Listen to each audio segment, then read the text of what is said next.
And I've been very strong believer that what we need to do in education is go to the full voucher system. I know this isn't what you care about, but this is what I care about a great deal. Well, and this is exactly what we care about. Okay, great. This was, believe it or not, this was at the end, and we're one of the things that I feel is that right now, you know, if you ask who are the customers of education, the customers of education are the society at large, employers that hire people, right, things like that. But ultimately, I think the customers are the parents, not even the students, but the parents. The problem that we have in this country is that the customers went away. The customers stopped paying attention to their schools for the most part. And gave their kids to the... Well, what happened was that mothers started working, and they didn't have time to spend at PTA meetings and watching their kids' school. Schools became much more institutionalized, and parents spent less and less and less time involved in their kids' education. And what happens when a customer goes away and a monopoly gets control, which is what's happened in our country, is that the service level almost always goes down. I remember seeing a bumper sticker when the telephone company was all one, AT&T, the Bell system. I remember seeing a bumper sticker with the Bell logo on it, and it said, "We don't care. We don't have to." You know? And that's what a monopoly is. Sure. That's what IBM was in their day, and that's certainly what the public school system is. They don't have to care. Now, it turns out, let's go through some economics. The most expensive thing most people buy in their lives is a house. The second most expensive thing is a car, usually. And a car costs, average car is approximately about $20,000 now, $16,000, $20,000. And an average car lasts about, what, 8 years? Right? You buy another one. Yeah. So approximately, you know, $2,000 a year, right, for an 8-year commitment.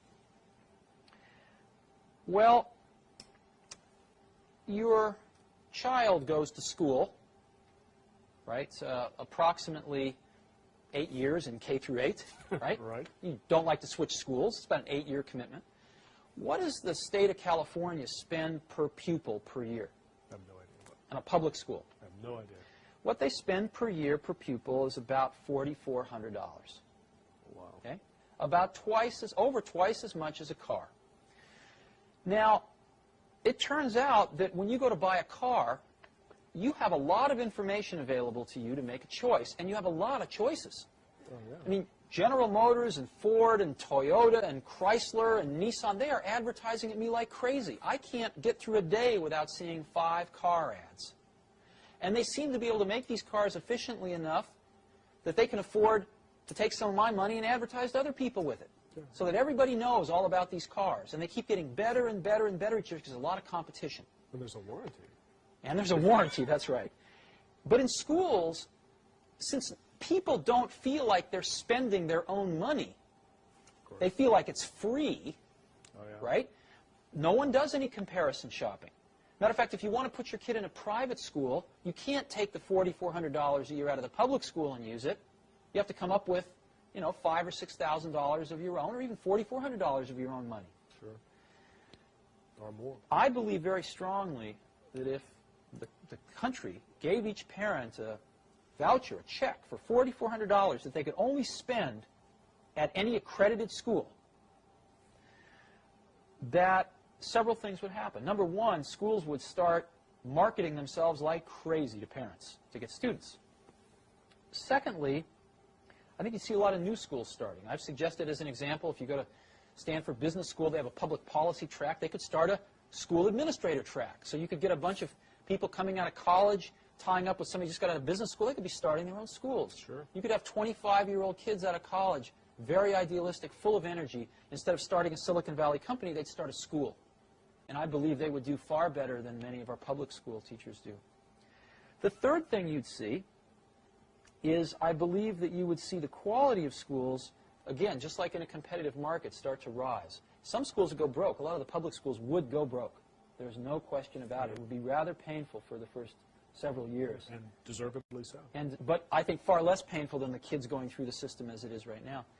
And some people, the biggest complaint is, of course, that schools would pick off all the good kids, and all the bad kids would be left to wallow together in either a private school or the remnants of the public school. To me, that's like saying, well, all the car manufacturers are going to make BMWs and Mercedeses, and nobody's going to make a $10,000 car. Well, I think the most hotly competitive market right now is the $10,000 car area. You've got all the Japanese playing in it. You've got General Motors that spent $5 billion subsidizing Saturn so far so that they can compete in that market. You've got Ford, which has just introduced 2 new cars in that market. You've got Chrysler with the Neon.